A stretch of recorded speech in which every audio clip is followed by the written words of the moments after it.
नमस्कार. काय मंडळी, कसे आहात? मस्त ना? खरं तर आपण खाण्याविषयी नेहमी बोलतच असतो, काही ना काही पदार्थ शेअर करत असतो, एकमेकांना सांगत असतो. पण आज आपण एक नवीन कन्सेप्ट सुरू करूया. आजपासून आपण एक गोष्ट करायची, ती म्हणजे आहारशास्त्राबद्दल माहिती करून घ्यायची आहे. तसं तर आपल्या सगळ्यांना बेसिक सगळी माहिती असते, थोडीफार माहिती असते की याच्यात कार्बोहायड्रेट्स याच्यात प्रोटीन्स असतात. पण आज आपण आयुर्वेद आणि आहारशास्त्र म्हणजे न्यूट्रिशन, डाएट अँड न्यूट्रिशन याच्याबद्दल आजपासून एक सिरीज घेणार आहोत. एक छोटा न्यूट्रिशनचा कोर्सच म्हणा ना. तर त्याबद्दल माहिती करून घेताना आपण आधी ठरवूया की काय असतं नक्की आहार म्हणजे. आहार म्हणजे काय? तर आपल्या शरीरासाठी लागणाऱ्या गोष्टी, बरोबर आहे. आपण जे घेतो त्याला इंटेक म्हणतो. म्हणजे मे बी आयदर असेल, सॉलिड असेल, लिक्विड असेल किंवा सेमी सॉलिड असेल. या कुठल्याही फॉर्ममध्ये किंवा घन पदार्थ असतील, द्रव पदार्थ असतील, या फॉर्ममध्ये जे आपण घेतो त्याला सगळ्याला म्हणतो आपण की आहार, बरोबर आहे. आपल्या आयुर्वेदानुसार आहाराचं वर्गीकरण वेगवेगळ्या रसांमध्ये केले. तर आपल्याला षड्रस आपण घ्यावे असं सांगितले. षड्रस म्हणजे काय? तर गोड, तिखट, आंबट, कडू आणि तुरट आणि खारट असे 6 षड्रस आहेत. या 6 षड्रसांमधून आपल्याला जे सगळं मिळतं ते अन्न आपलं रूपांतर धातूंमध्ये होतं. आता धातू म्हणजे काय? शरीरातले धातू हे 7 प्रकारचे असतात, त्याला सप्तधातू म्हणतात. त्याच्यामध्ये रस, रक्त, मेद, मांस, अस्थि, मज्जा आणि शुक्र या गोष्टी येतात. तर आता आपण याच्याकडे जर बघितलं की हे सगळं होताना आपण नेहमी प्रत्येक गृहिणी जी असते ना, तिला प्रत्येकीला आहाराचा विचार करावा लागतो. आहार म्हणजे काय की नुसतं चला आता सकाळी उठले आणि पोळी भाजी केली आहे, आमटी भात केलाय, स्वयंपाक केलाय, जेवले, सगळे झालं, मोकळं झालं, असं नाही. तर प्रत्येक गोष्टीमागे आपल्या शास्त्र आहे. आता स्वयंपाकाला किंवा आपल्या आहाराला शास्त्र म्हणतात. काही जण म्हणतात की ती एक कला आहे, पण माझ्या दृष्टीने ती एक क्रिएटिव्हिटी आहे. कारण का? तर आपण या सगळ्याची सांगड घालत असतो आणि आपल्याला ठरवायचं असतं. आपण मेनू ठरवताना काय करतो? प्रत्येक गृहिणी जी असते, प्रत्येक घरातली स्त्री असते, आई असेल, बायको असेल, बहीण असेल, ती काय करत असते की प्रत्येक आहार ठरवताना प्रत्येक गोष्टीचा विचार करते की घरातल्या आता वृद्ध माणसं आहेत, लहान मुलं आहेत किंवा तरुण माणसं आहेत, यांना सगळ्यांना पोषक आहार कसा मिळाला आहे. तर पोषक आहार मिळण्यासाठी आधी प्रत्येक गृहिणीला त्याची व्यवस्थित माहिती हवी ना. मी साधारण 11 वर्षांपूर्वी डाएट आणि न्यूट्रिशनचा कोर्स केला. तो यासाठी केला की मला प्रत्येक गोष्टीची डिटेलिंग माहिती होती, म्हणजे पूर्ण डिटेल हवं होतं. सगळं डिटेल व्यवस्थित आपल्याला माहिती पाहिजे की हे एवढं आवश्यक आहे शरीराला, ते तेवढं आवश्यक आहे, म्हणजे त्याच्याप्रमाणे आपण डाएट प्लॅनिंग करू शकतो. मी असे पदार्थांमध्ये खूप इनोव्हेशन्स किंवा नाविन्य केलेले आहेत. तर त्याच्यामध्ये नाविन्य करताना प्रत्येक वेळेला असाच विचार केलेला आहे की प्रत्येक इन्ग्रेडियंट किंवा आता आपल्याला प्रोटीन्सची एखादी रेसिपी करायची, आपल्याला एखाद्या गोष्टीत व्हिटॅमिन जास्त हवे, मिनरल्स हवेत, या दृष्टीने ती रेसिपी डिझाईन केलेली आहे. त्यामुळे ती गोष्ट नवीन पण तयार होते आणि नाविन्यही होतं. म्हणजे माझा एक फंडा आहे, तुम्हाला माहितीच असेल सगळ्यांना, हेल्थ बी अँड टेस्ट बी. म्हणजे प्रत्येक गोष्टी असू दे, मी केकची ऑर्डर घेते, त्याच्यामध्ये सुद्धा प्रत्येक गोष्टीत हेल्दीनेस बघत असते. म्हणजे हेल्थ कशी येईल, आरोग्यपूर्ण कसं होईल ते, आणि चव तर आलीच. कारण आपण प्रत्येक गोष्ट खातो कशी? डोळ्यांनी खातो, नाकाने वास घेतो, त्याचे फ्लेवर्स आपल्याला हवे असतात, तोंडाने टेस्ट करतो. आधी तर आपण डोळ्यांनी खातो सगळ्यात आधी. त्यामुळे ह्या सगळ्या गोष्टींनी आपण खाल्ल्यानंतर आपल्याला परिपूर्णता मिळते त्या आहाराची. आणि तुम्हाला माहिती असेल कुठलाही आहार आता आयुर्वेदानुसार सांगितलंय सात्विक, राजसिक आणि तामसिक असते. आता तुम्ही म्हणाल सात्विक, राजसिक, तामसिक हे तर मानवाच्या स्वभावाचे प्रकार आहेत, मग हे आहारामध्ये कुठून आले? तर सात्विक आहार म्हणजे काय? आपण जर देवळामध्ये जातो, एखादा प्रसाद घेतो, महाप्रसाद घेतो, तेव्हा जे आपले भाव असतात किंवा श्रद्धा असते, तेव्हा ते भाव जे आपल्या अन्नात उतरतात ते करणाऱ्याच्या मनात पण असतात आणि खाणाऱ्याच्या, त्यामुळे ते चित्तवृत्ती तयार होतात. असं म्हणतात जैसे खावे अन्न तैसे वावे मन. म्हणजे जसे आपण अन्न खातो तसं आपलं मन तयार होतं. त्यामुळे तो झाला सात्विक भाव. आता घरी आपली आई स्वयंपाक करते किंवा बायको स्वयंपाक करते, तुमची बहीण करत असेल, सून करत असेल, किंवा आजकाल पुरुषही स्वयंपाक करतात, म्हणजे तुमचे वडील करत असतील, मुलगा करत असेल, कुणीही सासरे करत असतील. तर प्रत्येक वेळेला तो भाव असतो की हे आपण जे अन्न तयार करतोय, अन्न शिजवतोय, ते सगळ्यांपर्यंत नीट पोचावं आणि सगळ्यांना त्याचे खूप जास्तीत जास्त फायदे व्हावे. तर घरी केलेला स्वयंपाक तुम्ही बघा, तुम्ही असं जर कधी ऑब्झर्व केलं असेल आणि बाहेरून आपण विकत काही अन्न आणतो किंवा आपण एखाद्या रेस्टॉरंटमध्ये जेवायला जातो, त्याच्यातला तुम्ही फरक बघा. किंवा एखादं आपण घरी काहीतरी देवासाठी नैवेद्य केला, साधा शिराच बघा. आता प्रसादाचा आपण त्याला शिरा म्हणतो, एरवी खातो तेव्हा, आणि जेव्हा आपण सत्यनारायणच्या पूजेसाठी करतो तेव्हा त्याला प्रसाद म्हणतो. आता त्या प्रसादामध्ये आणि शिऱ्यामध्ये, तो शिरा समजा आपण असंच खायला केला, असं दुपारी असं समजा जेवणामध्ये केला आणि अगदी तसाच्या तसा केला, म्हणजे सव्वा पटीने सगळं घेतलं आणि केला, तरी त्याच्यामध्ये आणि प्रसादामध्ये खूप फरक असतो. कारण शेवटी आपला तो भाव असतो. प्रसाद करण्याचा भाव म्हणजे ते जे आपण चित्त असतं ते सात्विक वृत्तीकडे आपल्याला घेऊन जातं.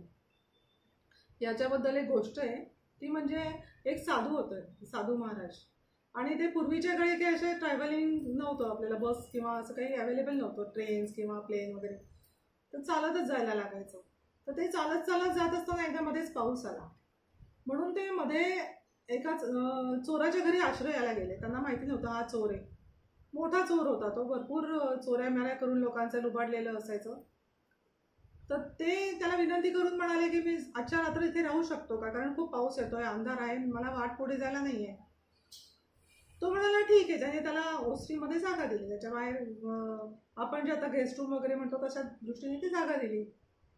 ते तिथे राहिले आणि त्याच्याकडे जेवले पण. त्यांनी त्याला जेवायला वगैरे वाढलं, मग ते आराम करत होते. आणि सकाळी हा चोर उठायच्या आत ते निघून गेले. आणि नंतर चोराने बघितलं की त्याच्या घरातली खूप संपत्ती, खूप पैसे, अडके, दागिने सगळे गायब, म्हणजे त्यांनी चोरून नेले. तर त्याला कळलं की अरे साधू महाराज होते ते तर एवढे विरक्त होते आणि त्यांनी चोरी कशी काय केली. तर ती चोरी केली म्हणजे काय केलं, त्यांची जी चित्तवृत्ती होती त्याच्या हातचं जेवले, त्याच्याकडे जेवले, म्हणजे चोरीच्या पैशाचं ते जेवले, त्यामुळे त्यांची वृत्ती पण काय झाली, चोराची झाली. मग त्यांच्या वृत्तीत असा फरक पडला, त्यामुळे ते घेऊन गेले. आणि जेव्हा त्यांचा तो इफेक्ट कमी झाला तेव्हा संध्याकाळी त्यांनी स्वतःहून त्याला सगळं आणून दिलं परत. म्हणजे ही वृत्ती कशामुळे येते, तर आपल्या खाण्यामुळे येते. कारण आपण नेहमी पर्सनॅलिटीमध्ये किंवा आपल्या व्यक्तिमत्वामध्ये असा विचार करतो की आपलं राहणं कसं पाहिजे, आपले कपडे कसे पाहिजे, दिसायला कसं पाहिजे. पण हे जे आपण अन्न खातो ना, याच्यावरती जे आपलं मन बनतं, आपले विचार बनतात, ते विचार जेवढे शुद्ध असतील तेवढी आपल्याला गरज आहे शुद्ध राहण्याची. हा झाला सात्विक आहार. याच्यानंतर येतो तो राजसिक आहार. राजस आहार म्हणजे काय, तर आपण जे तिखट, तेलकट, आंबट काय जे पदार्थ खातो, म्हणजे कधी कधी आपण पावभाजी खातो, कधी वडापाव खातो किंवा पिझ्झा खातो, हे सगळं राजस आहारामध्ये येतं. आता आयुर्वेदाने सांगितलंय की आपण सात्विक आहार रोज घ्यायला पाहिजे. राजस आहार कधीतरी क्वचित ठीक आहे, आपल्याला चवीसाठी आपण जिभेच्या चवीसाठी आपण घेऊ शकतो, त्याचा काही शरीराला फार उपयोग होतो असं नाही, पण त्यातल्या त्यात आपण त्याच्यासुद्धा आपण काही पौष्टिकता शोधू शकतो. याच्यानंतर येतो तो तामस आहार. तामस आहार म्हणजे काय, रागाने आदळआपट करून कसं तरी बनवलेलं अन्न, हे सगळं तामसमध्ये येतं. म्हणजे तामसी वृत्ती तयार होते, ज्याने आपल्याला क्रोध किंवा लोभ, मोह हे सगळे जे विकार जडतात ते त्या आहारामुळे जडतात. आता तुम्हाला फक्त एक उदाहरण देते की समजा आपण घरी केलेला स्वयंपाक आणि बाहेर खाल्लेला, हा आता तुम्हाला मी आता सांगितलंच आहे. हे तुम्ही एकदा स्वतः ऑब्झर्व करून बघा की किती फरक असतो. म्हणजे आपण खाताना जे आपण घरी खातो ते आपले समाधान देऊन जातो, पण जी गोष्ट आपल्याला समाधान देते खाल्ल्यावर ती सात्विक असते. ही एक साधी सोपी कन्सेप्ट आहे, बरोबर आहे. याच्यानंतर आयुर्वेदाने आणखीन एक सांगितलंय, ते म्हणजे कुठली गोष्ट कशाबरोबर खाऊ नये. आता सांगितलंय की दूध आणि दुधाचे पदार्थ याच्याबरोबर फळं खाऊ नये. आता आपण सल्लास आजकाल मिल्कशेक करतो आणि घेतो, फक्त एकच ऑप्शन आहे किंवा एकच त्याला अपवाद सांगितलाय, तो म्हणजे आंबा. आंबा हा आपण दुधाबरोबर खाऊ शकतो. आणि केळं कधीतरी आपण खातो, पण ॲक्च्युली केळाने कफ होण्याची शक्यता असते, कफकारक असतं, म्हणून केळं सुद्धा आपण खात नाही. तर बाकीची जी फळं असतात, सायट्रस फूड असतात, आंबट फळं असतात, ती अजिबातच दुधाबरोबर किंवा दुधाच्या फळांबरोबर खायची नाही, दुधाबरोबर किंवा दुधाच्या पदार्थांबरोबर ही फळं खायची नाही. यानंतर दुसरं असं एक आहे की लसूण आणि कांदा याच्याबरोबर दूध किंवा दुधाचे पदार्थ घ्यायचे नाही, हे आयुर्वेदाने आपल्याला सांगितले आहे. म्हणजे हा नियम जर आपण पाळला तर आपल्या शरीरामध्ये टॉक्सिन्स जमा होणार नाही किंवा विषकारक काही होणार नाही. तर या गोष्टी आपण आधी पाळल्या पाहिजे. तर आता हे झालं आयुर्वेदाच्या दृष्टीने. अजून जर आपण बघायला गेलो तर आहारशास्त्राच्या दृष्टीने जवळजवळ 7 वर्गीकरण केले आहे. आहारशास्त्राचं 7 वर्गीकरण किंवा 7 ग्रुप्स आहेत.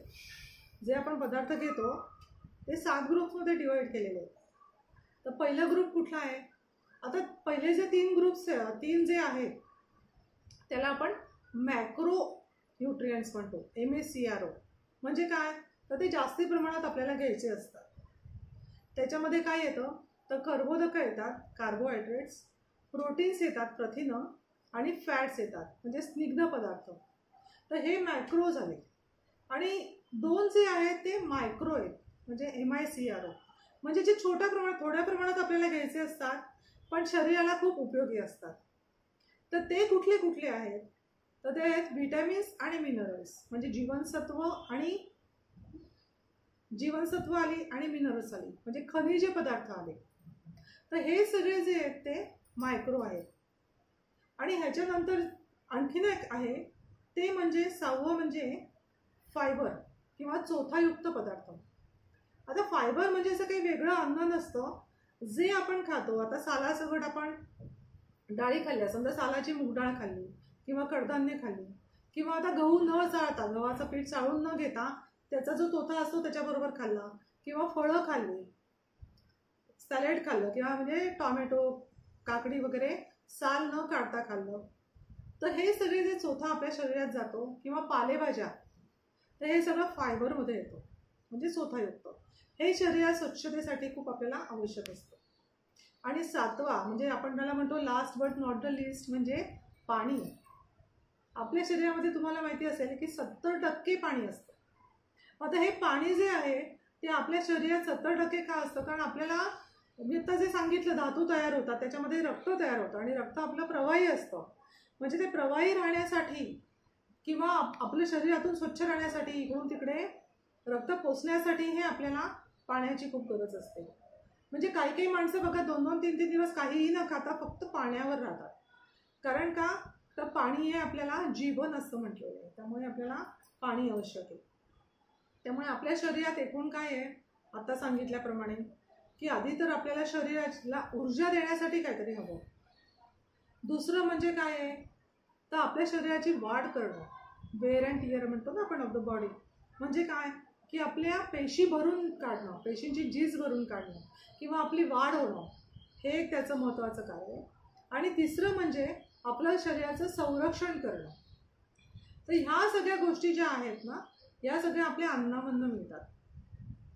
तर उद्यापासून आपण काय करणार आहोत, या प्रत्येक भागामध्ये एक एक आपण सांगणार आहोत. मी सांगणार आहे की एक एक भागामध्ये तुम्हाला प्रत्येक न्यूट्रिएंट्सची माहिती देणार आहे किंवा आपल्याला जे आवश्यक आहे, खनिजे असतील, जीवनसत्व असतील किंवा प्रथिनं असतील, याच्याबद्दल आपण एक एक माहिती करून घेऊया. आजच्या दिवसासाठी एवढंच पुरे. आणि आजचं जे झालेलं आहे ते परत तुम्ही ऐकून परत त्याची माहिती ऐका, जास्तीत जास्त नॉलेज मिळवा. आणि उद्यापासून जे होणार आहे त्याच्यामध्ये जे मिळणार आहे तुम्हाला ते आणखी याच्या पुढे छान असणार आहे. आणि याच्या शेवटच्या भागामध्ये काही रेसिपी पण मी तुम्हाला सांगेन. त्या रेसिपी अशा असतील की त्याच्यामध्ये तुम्हाला मे बी आयदर प्रोटीन जास्त असतील किंवा कार्बोहायड्रेट जास्त असतील, अशा रेसिपी सांगणार आहे. जय हिंद.